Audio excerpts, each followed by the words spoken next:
Hello friends, మేము శ్రీరామనవమి రోజున మల్కాపేట్ రామాలయంతో పాటు మరొక దేవాలయం కూడా దర్శించాం. ఇప్పుడు మేము అక్కడికే వెళ్తున్నాం. మల్కాపేట్ నుంచి మామిడిపల్లికి వెళ్తున్నాం. పల్లె నిజామాబాద్ మీదుగా వెళ్ళాలి అక్కడికి. ఇక్కడి వరకు వచ్చాం కదా, ఆ రామాలయం కూడా చూద్దామని వెళ్తున్నామండి.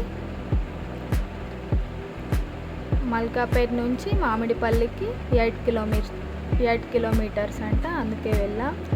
దగ్గరే కదా అని ఇలా వాగు దాటుకొని వెళ్ళాలి.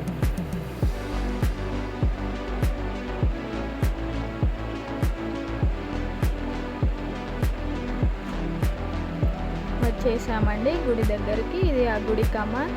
ఇక్కడ కూడా చాలా అంగరంగ వైభవంగా జరిగింది సీతారాముల కళ్యాణం. చాలామంది మాలలు వేసుకున్న వారు, ఇక్కడి ఊళ్ళ జనం చాలామంది వచ్చారు ఇక్కడికి. అండ్ ఇక్కడ అన్నదానం కూడా జరుగుతుంది. ఈ పక్కన చల్ల కూడా ఇచ్చారు అందరికీ. ఇలా మెట్లు ఎక్కుకుంటూ మనం గుడి పైకి వెళ్ళాలి. ఈ మెట్లు నాంపల్లి గుట్ట మెట్లలా ఉన్నాయి. ఇది కూడా గుట్టపైనే ఉందండి గుడి.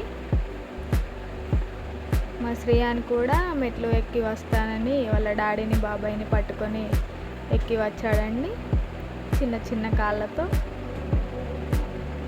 ఇది గుడి పైన నుంచి చూస్తే లొకేషన్. ఇలా మనం గర్భగుడికి దగ్గర ఉన్నాం. ఇలా లోపలికి ఎంటర్ అవ్వాలి. ఇది పైన ఒక కొండలా ఉంది, దాని మధ్యలో గుడి ఉంది, ఒక గుహలాగా ఉంది ఆ ప్రాంతం.